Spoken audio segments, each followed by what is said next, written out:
ഇതൊരു ഗസ്റ്റ് ഹൗസാ. നമുക്ക് മഴ കഴിഞ്ഞിട്ട് വീട്ടിലോട്ട് പോവാം. അങ്ങോട്ടുള്ള വഴിയും വളരെ മോശമാണ്. തന്നെയുമല്ല, ആ സമയത്ത് നിന്നെ കൊണ്ടുപോകുന്നത് ശരിയല്ല. വാ, ഇറങ്ങ. ഉത്സവം കലങ്ങിയത് സാറിന് കോളായി. അടിച്ചോണ്ട് വന്നല്ലോ ഒന്നിനെ. സാറേ, കഴിഞ്ഞ പ്രാവശ്യം സാറ് ഡാൻസ് ഏരിയ കൊണ്ടുവന്നല്ലോ. അവളെ ഇന്നലെ ഇതേ മുറിയിൽ അപ്പു സാറ് കൊണ്ടുവന്നിരുന്നു. താൻ മിണ്ടായിരുന്നേ, താൻ വിളിച്ചിട്ടു.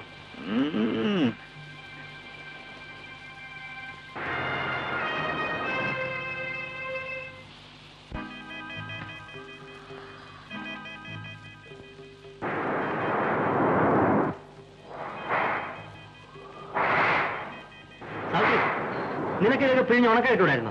വേണമെന്നില്ല. വാച്ചർ പറഞ്ഞത് മുഴുവനും ഞാൻ കേട്ടു. ഞാൻ പോവാണ്. സാത്രി, നീ പോയെന്നാ പറഞ്ഞേ? ഞാൻ പോകും. നിന്നെ ഞാൻ അറിഞ്ഞില്ല. നീ ഇവിടുന്ന് എന്റെ രക്ഷപ്പെടാൻ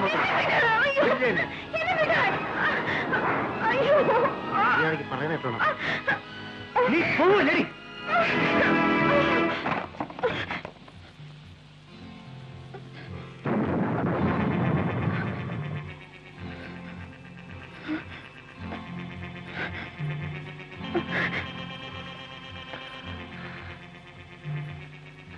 സാത്രി, നിന്നെ ഇപ്പൊ എനിക്ക് എന്ത് വേണം ചെയ്യാം.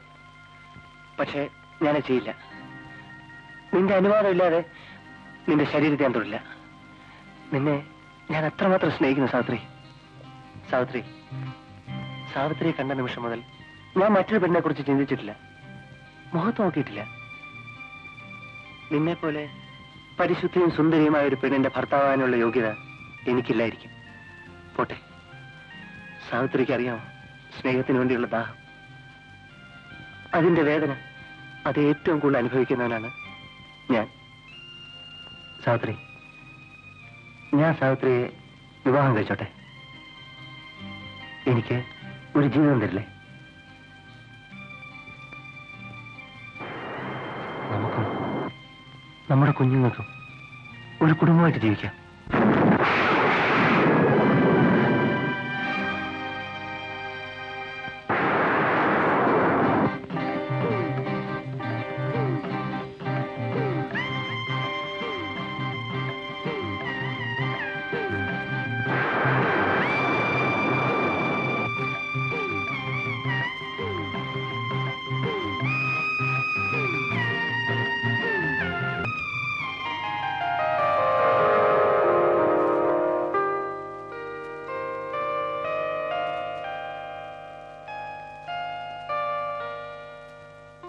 സാവിത്രി, നമ്മൾ ഒരുമിച്ച് വീട്ടിലേക്ക് പോകണ്ട.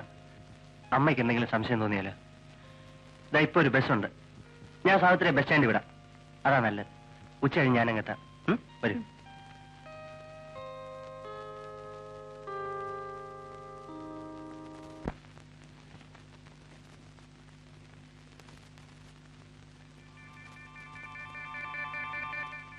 നെല്ലിന്ന് തന്നതാ.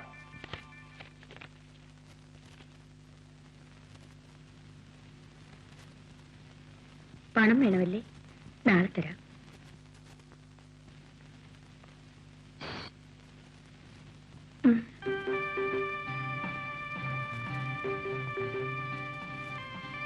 ശിവരാമ, ഒന്ന് വരൂ.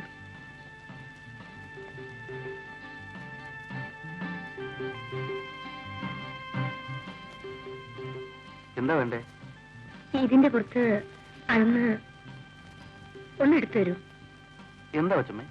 അല്ലെങ്കിൽ വേണ്ട, ഞാൻ എടുത്തോളാം. ഇതൊന്ന് പിടിച്ചു തരൂ.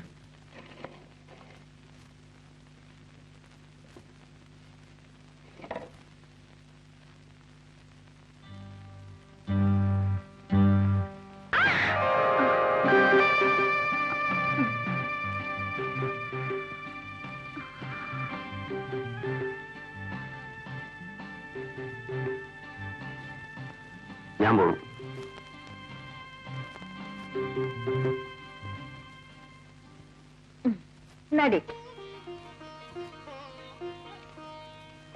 എന്തിനാടി ഇത്രയും വില കൂടിയതൊക്കെ മേടിച്ചത്? അവൾ എടുത്തോട്ടമ്മേ, ഇൻസ്റ്റിറ്റ്യൂട്ടിൽ പോകുന്നല്ലേ. അമ്മയ്ക്ക് എന്നാ കടമൊക്കെ കൊടുത്തു വീട്ടിട്ട് ബാക്കിക്ക് അരി എന്തെങ്കിലുമൊക്കെ വാങ്ങിച്ചു വെച്ചേക്ക്. അല്ലെങ്കിൽ അച്ഛൻ മുണ്ടേ കുടിച്ചു കളയും. ഇപ്പൊ അച്ഛന് കുടിയില്ല പിടിയില്ല. മോള് പോയതിനു ശേഷം പണ്ടത്തെ പിന്നത്തെ ദാരിദ്ര്യം. അച്ഛനൊന്നും ഇല്ലടി മോളെ. ഒരു ₹2 ആടി കള്ളു കുടിക്കാനായിട്ട് വാ കഴിക്കുന്നു. അച്ഛൻ കള്ളു ഷാപ്പിലേക്കുള്ള വഴി മറന്നതായിരുന്നു.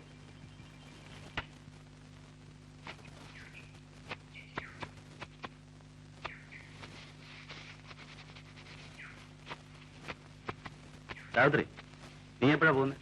നാളെ രാവിലെ പോണം. ഞാനും ആ വഴിക്കാ പോകുന്നത്. ഞാൻ കൊണ്ട് വിട്ടേക്കാം.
എന്താ കൊച്ചമ്മേ? എന്നെ പുറത്ത്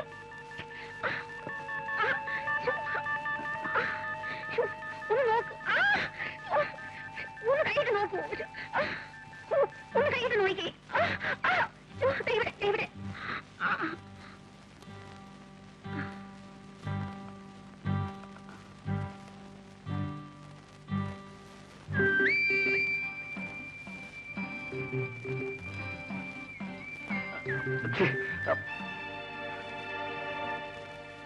കൊച്ചമ്മേ, ഇവിടെ ഇപ്പോ എനിക്ക് എന്നെ പിടിച്ചു നിർത്താൻ കഴിഞ്ഞത് എത്ര നന്നായി.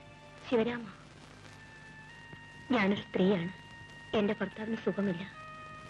അദ്ദേഹത്തിന് ഒന്നിനും വയ്യ. പെണ്ണുങ്ങൾക്ക് അവരുടെ ദൈവം ഭർത്താവാണ് കൊച്ചമ്മേ. ഞാനിവിടെ ജോലി ചെയ്ത് അദ്ദേഹം തരുന്ന പണം കൊണ്ടുകൂടിയാണ് ഞാൻ ജീവിക്കുന്നത്. ഉണ്ണുന്ന ചോറിന് ഒരിക്കലും ഞാൻ നന്ദിയോട് കാണിക്കില്ല. കൊച്ചമ്മേ, ഇനി ഒരിക്കലും ഞാൻ ഇങ്ങോട്ട് വരില്ല. ഞാൻ പോകുന്നു.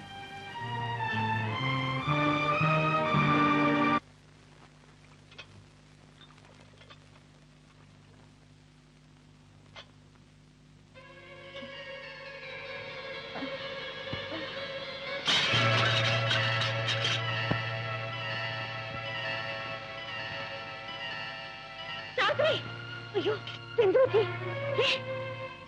സാവിത്രി, മോളെ സാവിത്രി. അയ്യോ, ഈ മരുന്ന് വാങ്ങിച്ചു കൊടുക്കും. പേടിക്കാനൊന്നുമില്ല. സാവിത്രി ഗർഭിണിയാണ്.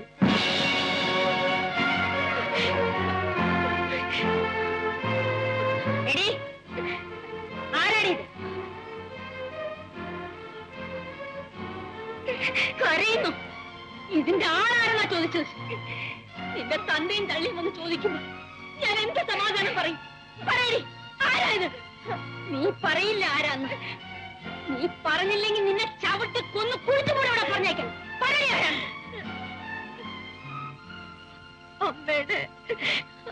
അമ്മയുടെ മോനാണ്.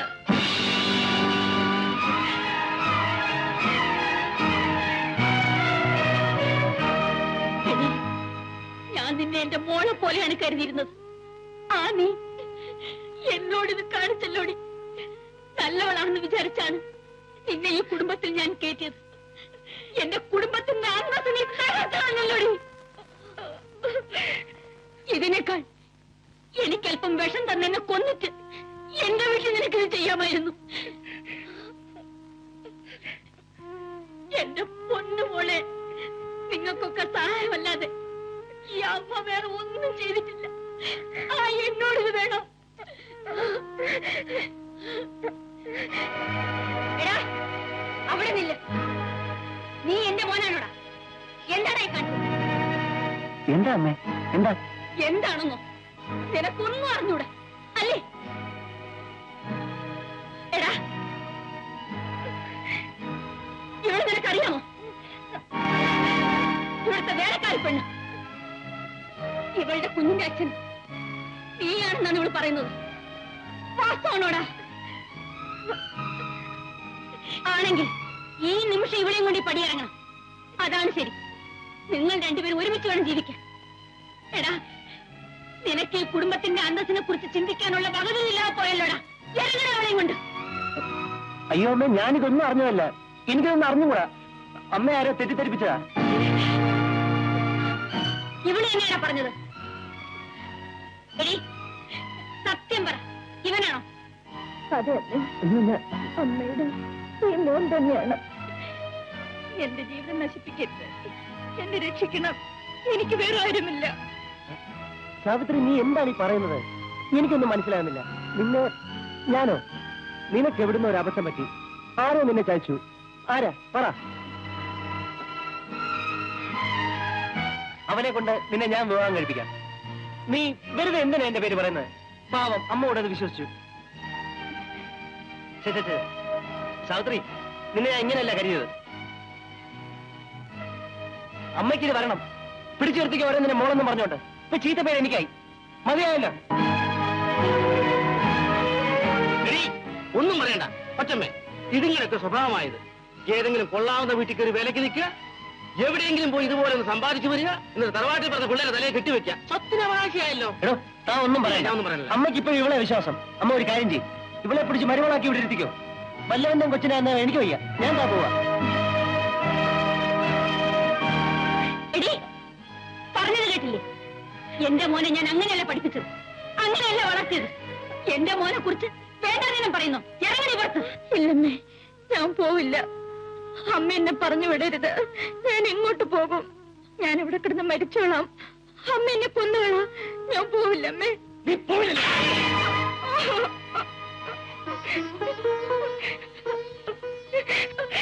എന്നെ ഉപേക്ഷിക്കരുത്, എന്നെ ഉപേക്ഷിക്കരുത്. പിള്ളേ, ഇവിടെ അയച്ചേക്കൂ. അമ്മേ, അമ്മേ. ഇല്ല, ഞാൻ പോവില്ല. നീ പോകത്തില്ലേ? എന്നെ ഉപേക്ഷിക്കരുത്. അയ്യോ, ഇല്ല, ഞാൻ പോവില്ല. ഞാൻ പോവില്ല. അയ്യോ, എനിക്ക് എന്നെ ഉപേക്ഷിക്കരുത്.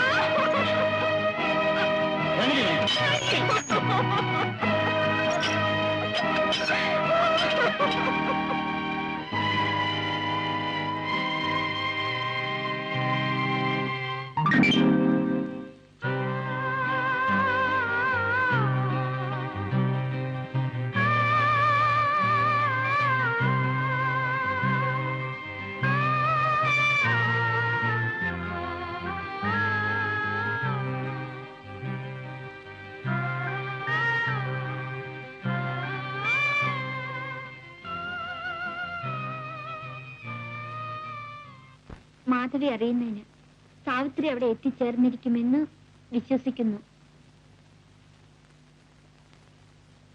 അവൾ ഇവിടുന്ന് ഒരു കുഴപ്പം കാണിച്ചിട്ടാണ് പോയത്.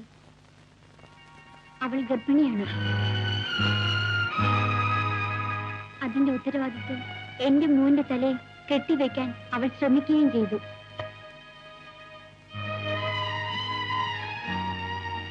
എന്നിട്ട് അവളവിടെ കൊണ്ടുപോയി നിർത്തിയില്ലേ? വലിയ വീട്ടിൽ എല്ലാം കിട്ടുമെന്ന് പറഞ്ഞു. ഇപ്പൊ കിട്ടിയില്ലേ? എന്താ ആരൊന്നും മിണ്ടാത്തത്? ഇപ്പൊ അവളെ ആർക്കും വേണ്ടല്ലേ? അവൾ എന്റെ പെങ്ങളാ. എനിക്ക് അവളെ വേണം.